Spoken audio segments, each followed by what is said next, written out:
competition and antitrust tend to cover similar ground. They're not exactly the same, but they tend to cover similar ground.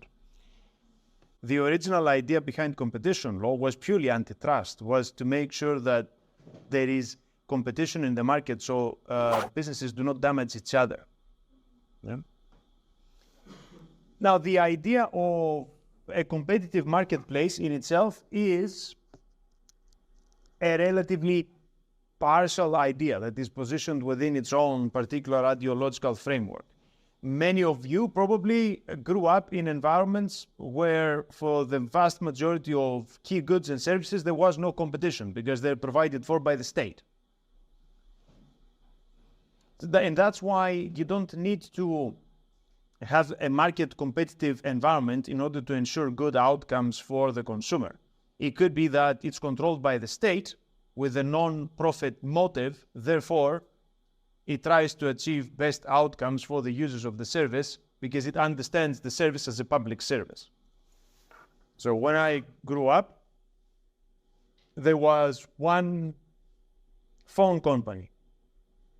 It was a phone company, it was owned by the state. There was one electricity company. There was one water company. Sewage company we didn't have, we just dumped the stuff. So you didn't actually need to worry about pricing, and you didn't have to worry about making sure that the pricing is affordable for the ultimate consumer because the state was setting the prices. And the state was not setting the prices in order to balance the budget of the particular corporation. They were just setting the prices to contribute somewhat to the cost of the provision of the service, but the full cost of the provision of the service was not passed on to the customer. So they were all very, very heavily subsidized state-owned enterprises that were offering these services to the public below cost. Now, the reason why these businesses were having such high costs is because the state also used them as dumping grounds for employment purposes. So everybody would have a job either for the state administration directly, so they would be working for a tax office or in the city hall or in some sort of public administration, or they would be working for the water company, or they worked for the electricity company, or they worked for what else do we have? The telecoms company, right? We used to have, or the post office, yeah, all that was state. And every town had a big building for each, filled with people, who most of the time weren't there. So there would be a desk, and behind there would be an ashtray with a smoking cigarette, but no person, right? Because the person had gone shopping. Yeah. So maybe one of the reasons why these services had such high costs is because they were tremendously inefficient, and because they were employing 1,000% more employees than they actually needed in order to operate effectively. But anyhow, ensuring consumer welfare is not a concern if the provider of the service does not have a profit motive. So if the key provision for basic goods and services is done for by the state, you don't have to worry about this. And the fact that there are no other providers in the market is also of no consequence, because the state does not care about establishing a competitive marketplace to offer these types of services, because it is all a state-provided market. And it is a state monopoly. And I think still in many, many countries, a great deal of fundamental services that we pay for privately or we contract for privately here are actually offered by the state. Now, if you open provision up and you allow different providers, then you begin to think about the operation of these providers within that marketplace. Sometimes it happens by design, sometimes it doesn't. I mean, it could happen by design because you ask the IMF for a loan, and the IMF says, well, you guys are tremendously inefficient, and in order to inject some dynamism and growth into the economy, you need to privatize all these industries. So suddenly, instead of having one telecoms company, you've got the state one that now has been privatized and a bunch of foreign companies that have come in and are offering the service. Or you open up TV transmission broadcast rights and you've got many TV stations or radio stations, right? or sometimes it happens on its own illegally, and because it's so popular, then the government sort of legalizes this further down the line. But if you have an environment where you do allow a multiplicity of providers, you need to think about how these providers operate. It could be that they start killing off each other, and then you end up with a monopoly. And then you have a problem, because a private monopoly is more dangerous than a state monopoly. Because the state monopoly is there to kind of service the public and kind of put our cousins into jobs. It's not there to extract money out of the customer. A private monopoly, however, will extract money out of the customer. Hence the origins of antitrust from a very early age, right? People started worrying about this after the war. I mean, there were concerns about this before the Second World War as well, but primarily after the war, 50s and 60s, this becomes a bit more prominent. So you cannot risk having private providers in a monopoly position that then dominate the marketplace and prevent other operators from working effectively and having access to the same market. You can have an oligopoly as well, which is equally bad. Like you've got a small number of providers that completely control the market and block access to everybody else. Now, why would this be a bad thing? It would be a bad thing because it doesn't allow business to grow. Because the whole point of a market economy is that people have got a level playing field and they've got equal opportunity to participate in that marketplace. And that is true before you even start thinking about benefits to the consumer. So you can very legitimately want, even if you don't care about consumer interests, you still have a huge incentive in having a level playing field in a marketplace to allow more people to participate in it. And why do you want more people to participate in a marketplace? Because the more people you have participating, the more money circulates, the more liquid the market is, the more productive it is, the better everything gets. Plus, different people bring in different ideas and different methods of doing stuff, so the business itself becomes more efficient.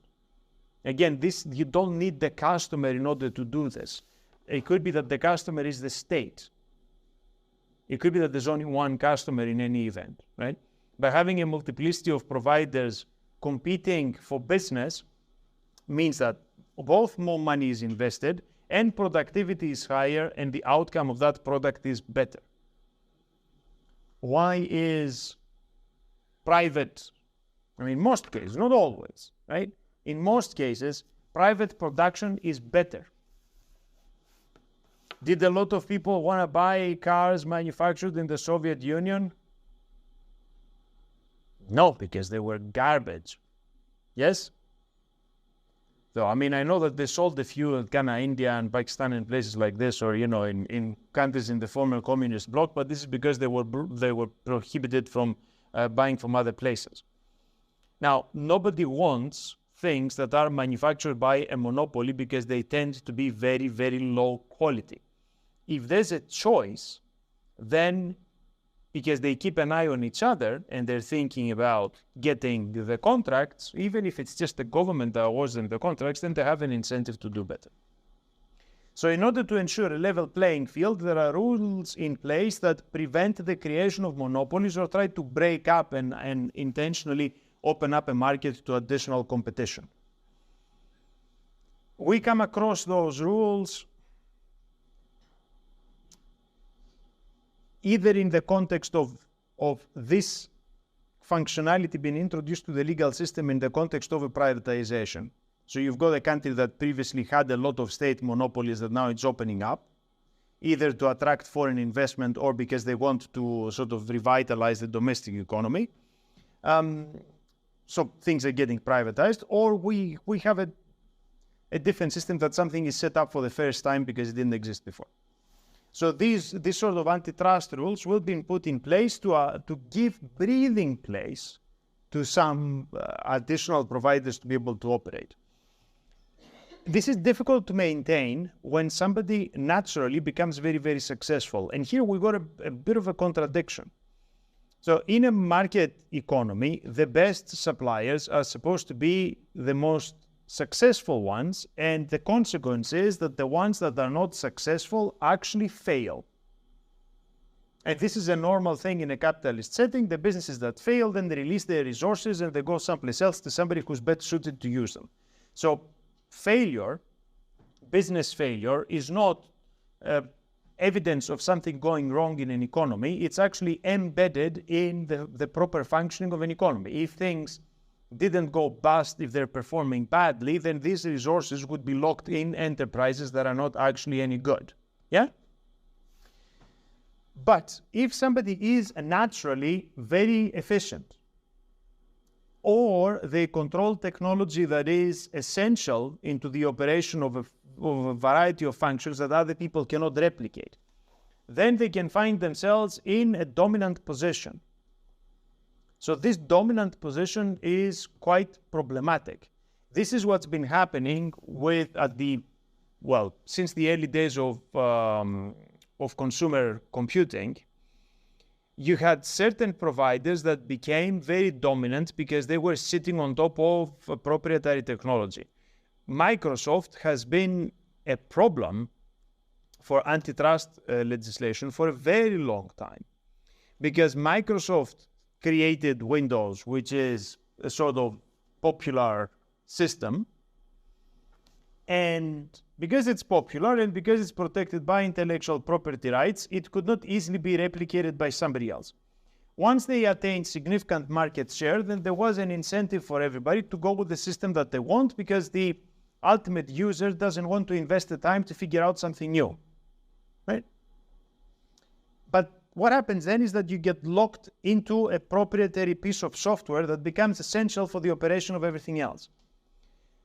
They started using the dominance on the operating system to push out of the market anybody who could potentially be a competitor. The way this expressed itself at the beginning was by trying to prohibit other people that were building browsers for the internet. It wasn't always the case that you just had Chrome and Edge, right? You had more things. So a lot of developers were trying to create different browsers that you could access the internet and kind of do stuff. Because Microsoft saw this as a danger, they bundled together Internet Explorer with the operating system. So when you would install Windows, you would install the Internet Explorer, and then it made it a pain in the ass to install something different. Yeah? And because it was already embedded, and every time you needed to open something through the operating system that linked to the internet, it would pop up the Internet Explorer. It became natural for the users to use this. Netscape, that was one of the alternative providers, took them to court on the basis of this antitrust legislation to complain that they were being pushed out of the market. And you have a series of cases. I mean, the majority of the most prominent ones were the ones about internet browsers, but you had a few more that tried to challenge the business, especially on these grounds. That if you're having a dominant position in a market that you attained by luck because you were the first one in, or you attained it because you got superior software, or you attained it because you're using a functionality that's protected by intellectual property that then cannot be used by anybody else, then you are in a position to control who gets to play in that game. But if you go out of your way to push everybody else out of business, then you're the only player in the market. Being the only player in the market means that after a while you won't be as good because you don't have anybody pushing you to innovate, to be better, to be more efficient. Plus, it has consequences for the consumer, but we will get to those in a moment. So the core idea is that if we are believers in a freely functioning market economy, we need to have a multiplicity of producers. Therefore, we need to resist oligopoly and monopoly positions by certain providers. And I know that it's a paradox that capitalism and market economies are meant to reward the ones that are more efficient, but up to a point, because the logic is that yes, you've attained the top position because you're so good at it, but if you use your dominant position to undermine any competition, you will remain in top, not because you're still the best at it, but because you've undercut everybody else who was trying to challenge you. Yeah? So the purpose of antitrust legislation is to put the brakes on the ones that have been so successful that they are now in a position to undermine and prohibit everybody else from getting in there. Now, the second aspect of this, which is the consumer protection aspect, is very important. Now, what's going to happen if you're flying to an airport and you need to rent a car to go places because it's a Ryanair flight and it says Paris, but it actually landed you somewhere in the middle of France. Yeah? And there's no public transport, there isn't anything, and your choices are the one rental company that is operating out of that airport. If there's a lot of demand for that rental company and only one rental company, they can charge whatever they want. So they can start off by, I don't know, what would be a normal price to pay for a car in France in the summer would be in the region of kind of 30 euros a day or something, yeah? They can start off by charging you 150 euros a day. And they've got no reason to drop those prices. And if they rent all the cars they've got available at 150 or 200, that's what they're going to do. And there's nobody that can stop them from doing this. Now, of course, if they don't rent the cars, all of them, then they could offer a discount later on to get rid of the rest of them. But the fact that they're in a monopoly position, it means that they control pricing for that market. What does that mean for you? It means for you that you're going to get a crappy car at 150 euros a day, and they can actually be horrible in the terms and conditions. It could be that they're exploitative. It could be that they don't include on the insurance that you would normally expect to have. It could be that they put limitations on mileage and then they charge you more if you drove the car a little bit more. There's all sorts of things that they could do in order to kind of degrade your experience and to increase the costs for the customer. And there's nothing you can do because you don't have a choice. Yeah? And a funny illustration of this happening is when right after the pandemic, Avis and Budget, they closed the desk that they had in Athens airport in the evening. Because of course, Athens airport is an international airport with a lot of traffic that's open 24/7, right? So most flights arrive very late at night. So if you close the desk at midnight, then people have to wait till 6 o'clock in the morning to collect their rental. So because Avis and Budget were some of the biggest providers for rental cars, they closed in the evening. Then there were only Hertz and somebody else left over there, so they jacked up their prices. So you could see immediately that while the normal price for an average kind of summer thing would be something 40, 50 euros a day, now you were getting cars at 80 because Avis wasn't even showing up in the results. And at the beginning, we couldn't work out why the company disappeared. They still had a place listed at the airport, but they wouldn't turn up on any of the results when you were looking for a car. And then it clicked with me that if you were looking before midnight, you'd find them, but you wouldn't find them after midnight because the shop was closed. So this is like an everyday illustration how the lack of a competitive pressure or a change in the competitive pressure has an immediate impact on the prices. Therefore, in addition to having antitrust legislation that protects the state or the wider economy from the creation of monopolies and allows more providers to be in the market and encourages more money to flow through that market, in terms of consumer protection, you have very, very bad consequences of a lack of competition. Because there's nothing to ensure that prices are going to remain appropriate and not exploitative. And there's also nothing to ensure that the quality will remain appropriate. Yeah? Now, not everybody is a believer in this. So this is the standard theory that underpins competition law. But not everybody is a believer in this. In countries where they're debating privatization, the argument is always, and everybody has experienced this in kind of post-Soviet states or in kind of countries that are getting closer to the West and they're kind of being asked to open up by the Western governments and so on, the argument is always that if the state is not in control of the provision and you insert a profit motive, then standards are going to drop for the customer, because as people are focusing on their profits, they're going to extract the maximum amount of value. And the argument there is that no amount of competitive pressure is going to fix this, because once you insert the profit motive, they all operate with the same logic. Therefore, they will all try and maximize their profits. Therefore, the outcome will necessarily be worse for the customer as opposed to state provision.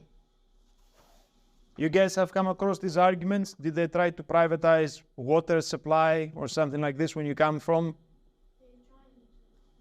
Yeah. And I'm not saying that this is wrong.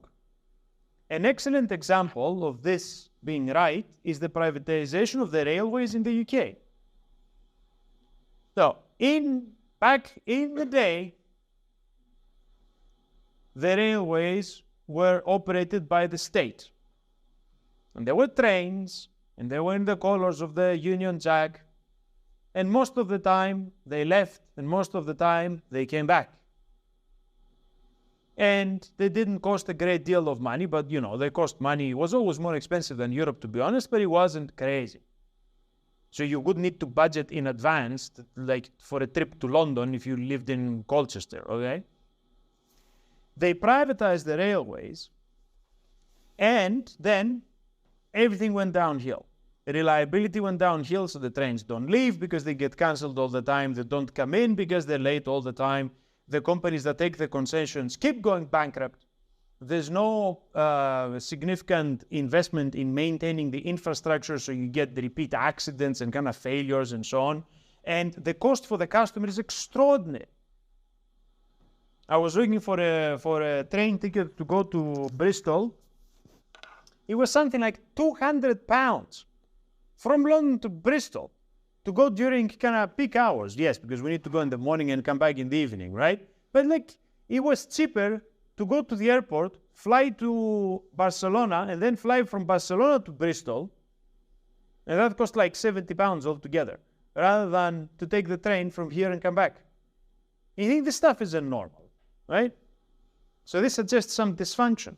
So people's annual rail cards are insane. The people who live or who work out of town, they pay thousands of pounds. So if you take like an annual ticket to go, or like every day of working days, like 5 days a week, peak time, to go from London, say from Liverpool Street to Colchester because you work over there, it's going to set you back like £6,000, like the annual ticket. That's just insane. I mean, in most countries in Europe, you have the relatively flat fees for commuter trains. In some cases, they're completely free as well. Or if you want to buy like an annual ticket, it doesn't really cost you that much. It's just that the very fast trains that cross countries and stuff that are a bit more expensive. Otherwise, it's just fine. I mean, it's just deranged that it will cost you more to get a train from here to Manchester than you take the train to go to Paris. Yeah? So that's a definite example where a state-owned resource that was not run with a profit motive, it got privatized, and then everything went to hell. Because they couldn't run this with a profit motive and still have it at an appropriate price for the consumer and deliver appropriate level of service. And the competition behind the multiple providers didn't actually work out because you didn't have multiple trains going to the same destination. So they sold the concessions, so there was like one concession dealing with the southeast, one dealing with the southwest, one dealing with the north, but you didn't have multiple providers. You have multiple buses. If you want to go from here to Canterbury, you can choose different bus companies. But if you're going with a train, there's only one train company. So this is an example of a part privatization of the system in a market that doesn't really work particularly well if it is private. People are having the same discussions in other contexts. Higher education is an interesting case study here. In countries where they're trying to allow private universities, there is always this debate, is this going to create a competitive environment that reduces costs and increases provision and the quality of that provision, or are you going to create like a for-profit second-tier education that is exploitative and doesn't offer good value? The reality of the matter is it doesn't actually work, because you cannot, private education is very expensive.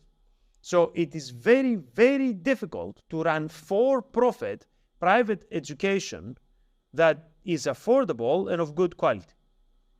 The private for-profit universities in the United States are garbage. Most of them are scams. Trump University, for instance, had to shut down because it was a scam.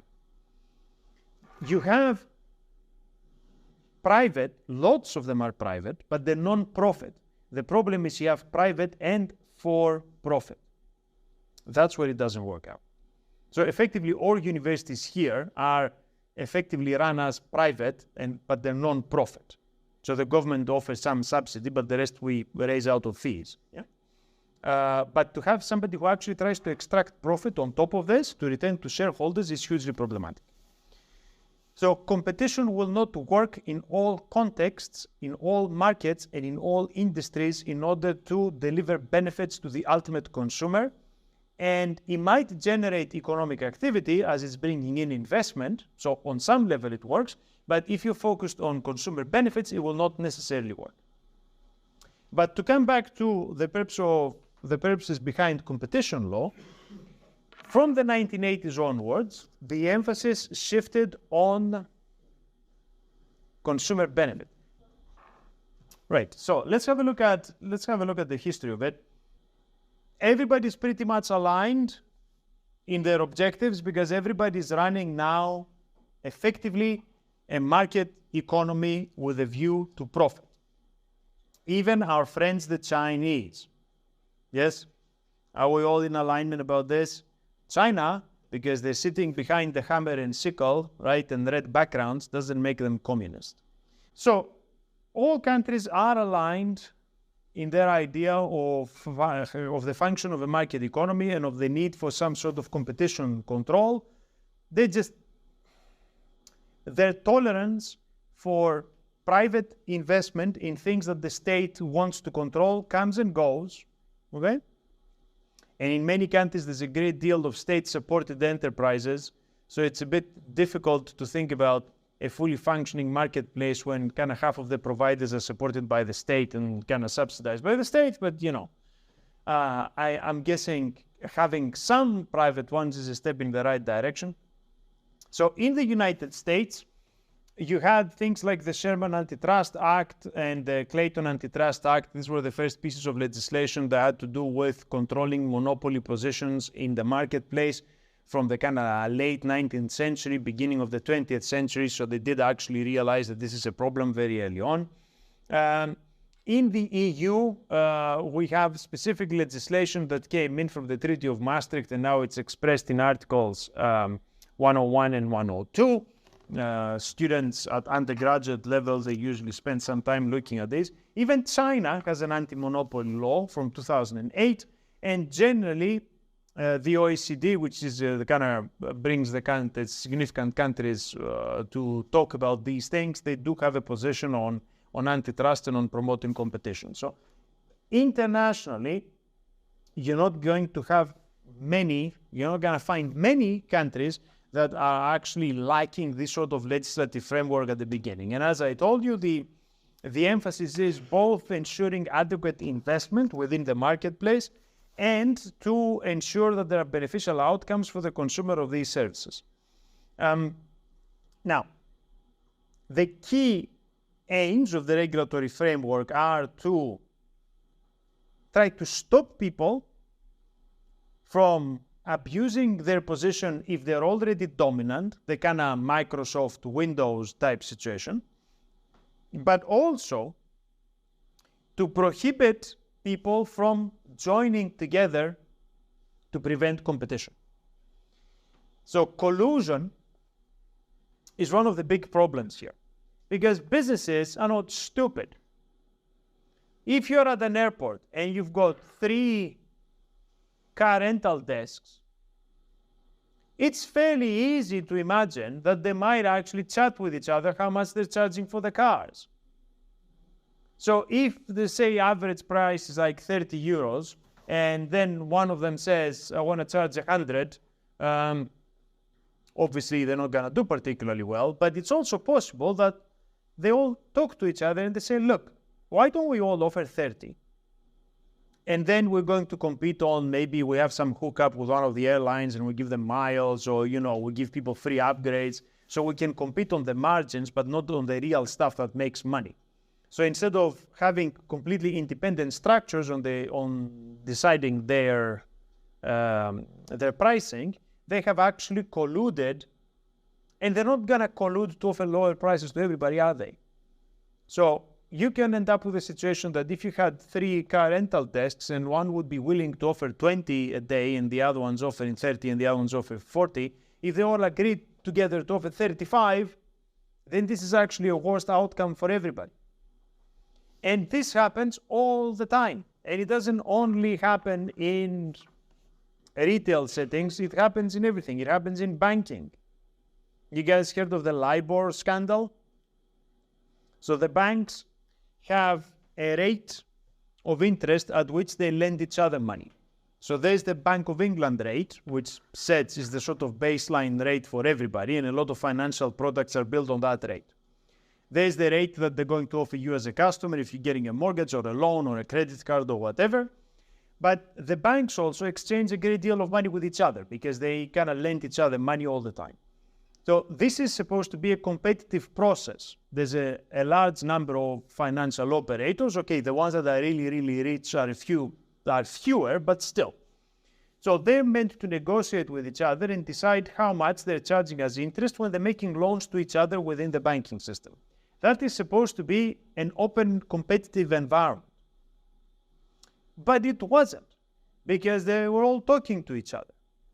So the interbank exchange rate or interest rate that was called LIBOR, like the London interbank rate, turns out that it wasn't freely negotiated, but they actually talked with each other in the same way that I'm describing that the car rental companies might talk to each other to increase the price for everybody.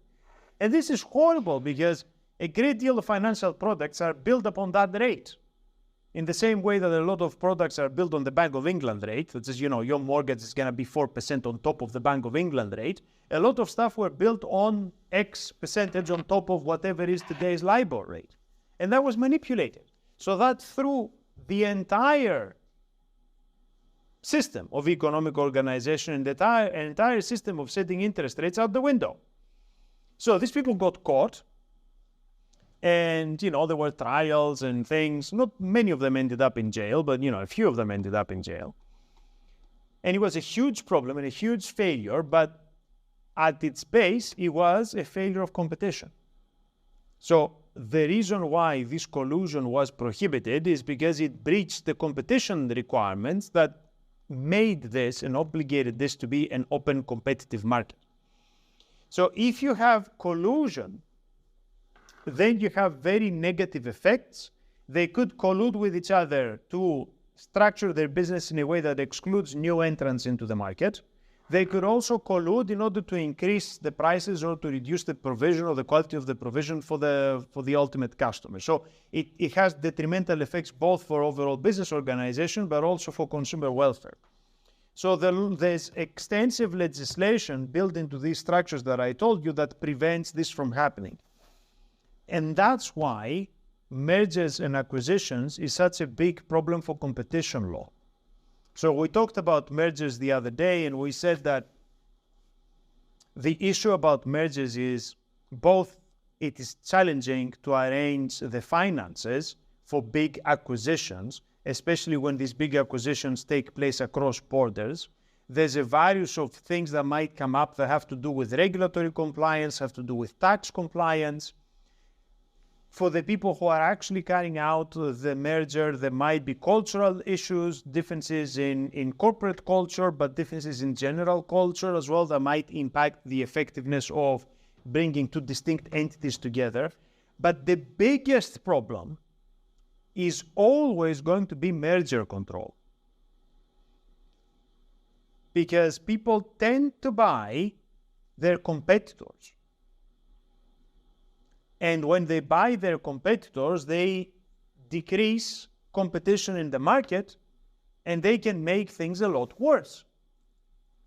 And it could be that somebody's buying somebody smaller, a lot smaller, but if the entity that is a lot smaller has a significant contribution to the functioning of a marketplace, they're in charge of intellectual property, or they're in charge of patents, or they're in charge of something that's fundamental to the development of that market, it might actually have super detrimental effects on competition.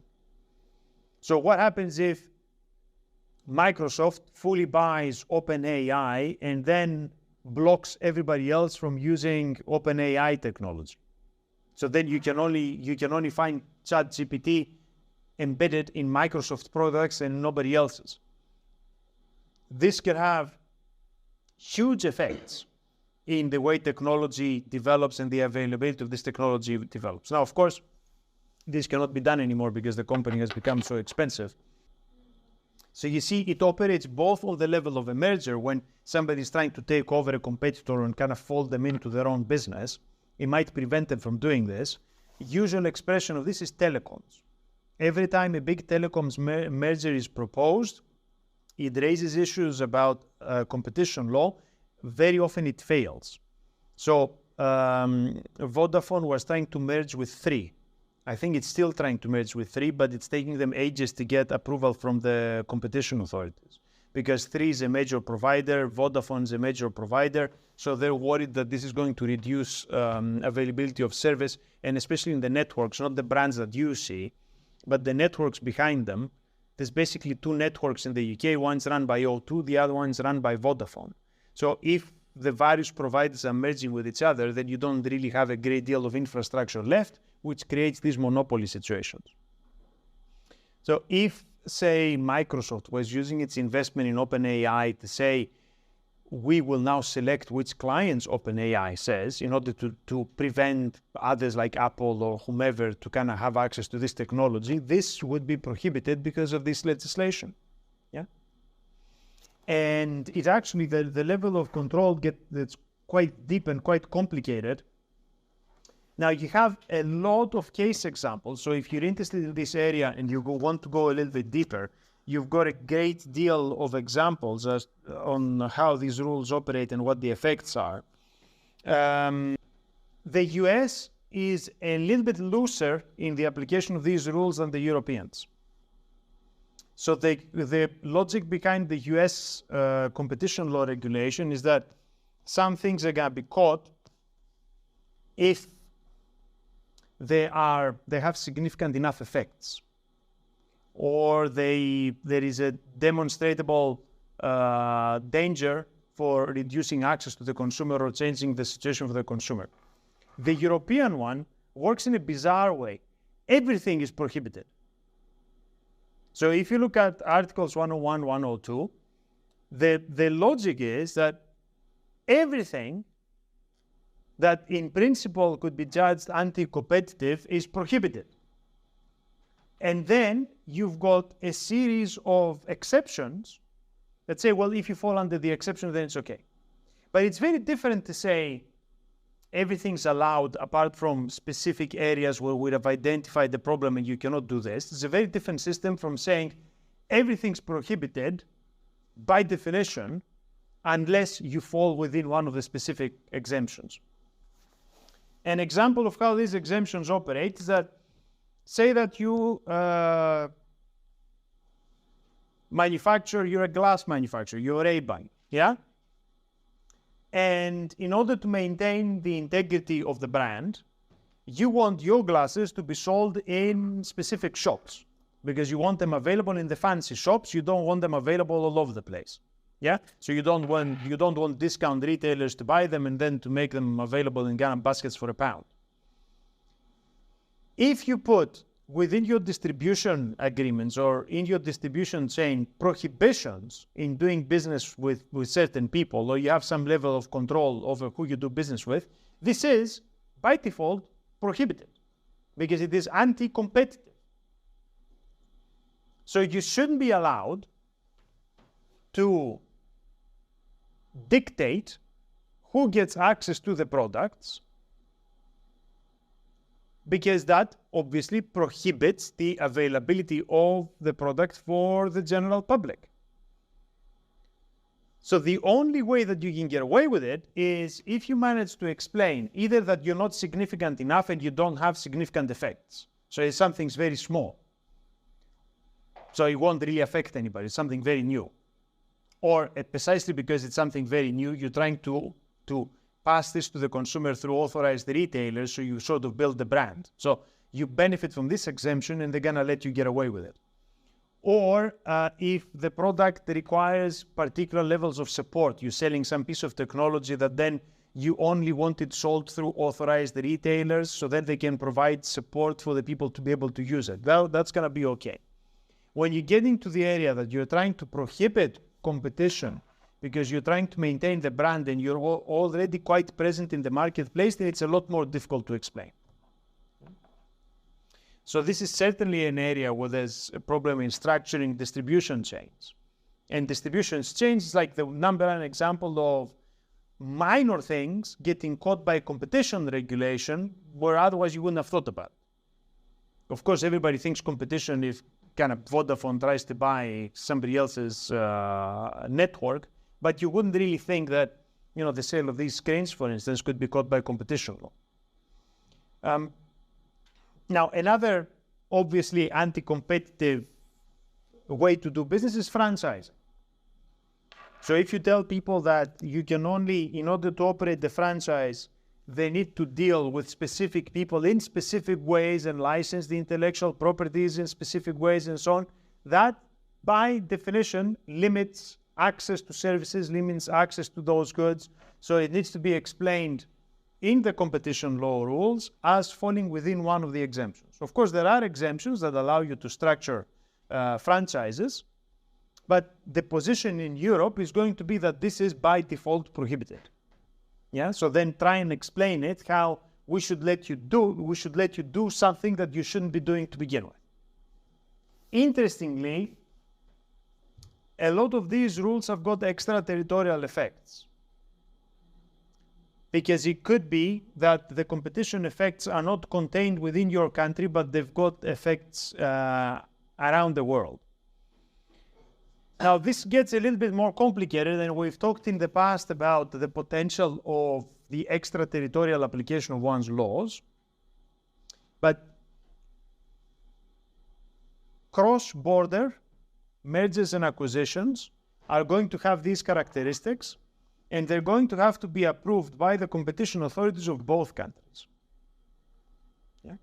And depending on how the legal rules are structured, then you might have significant impacts on international trade or the way in which you can organize international trade because of the existence of these rules. So is this a good area to be in? I think so. I think it's a legit, I mean, the lawyers who work on competition and advise on competition law, they actually do quite well. The only weakness with this area of the law is that it is very dependent on market conditions. Because when the economy is doing well and there's lots of money available, a lot of investment goes into trying to do big deals and trying to merge with different businesses or make major acquisitions. So when the economy is on a kind of positive trajectory, because there's a lot of these deals coming through, there's a lot of the teams in the law firms tend to get bigger to service the clients that are interested into these deals. But once the economy turns a little bit south, a lot of the interest tends to dissipate. And then these are the first, if there's an economic downturn, the M&A teams in the law firms are the first ones to feel the hit from this because they tend to lose people quite fast. Now, in terms of working in this domain, it tends to be rather unpleasant and demanding because different parts of the law firms, they've got sort of different flows of work and different volumes of work, and they've got different time frames in which to service the clients. M&A, and especially the competition law aspect of it, because things come in a hurry and then dealing with the regulatory requirements again can come in a hurry, they create rather difficult workloads for people. So, you know, when you walk through the city and you see that some offices are full of people in the middle of the night, these are probably the M&A teams trying to deal with some regulatory requirements to get the deals through at the last moment. So that can make for sort of unpleasant work-life balances, but it can also make a great deal of money because the money that flows into these deals is very significant. Therefore, the compensation for the people that are working themselves to death to try to do the deals tends to be quite high as well. So I don't know in the places that you guys are coming from whether the law firms there have got kind of significant offices that deal with M&A, but here in London, certainly this is big business for all the big city law firms.